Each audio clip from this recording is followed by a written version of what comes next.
প্রথম আমরা এই আলুটাকে ভেজে নেব। আমরা আলু ভাজার মধ্যে একটু নুন দিয়ে দেব, হলুদ দিয়ে দেব। আমরা এই আলুটাকে ভেজে নিচ্ছি। আজকে আমি এঁচোড় দিয়ে চিকেন করব।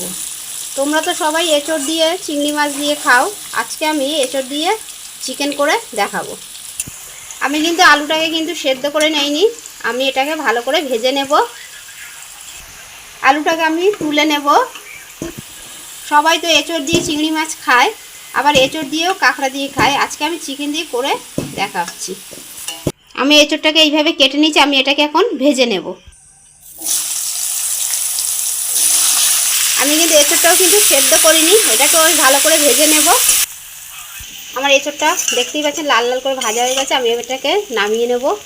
আমার তেল গরম হয়েছে, আমি গোটা জিরে ফোড়ন দিচ্ছি। একটা বড় সাইজের পেঁয়াজ কেটে নিয়েছি, এটা দিয়ে দিচ্ছি।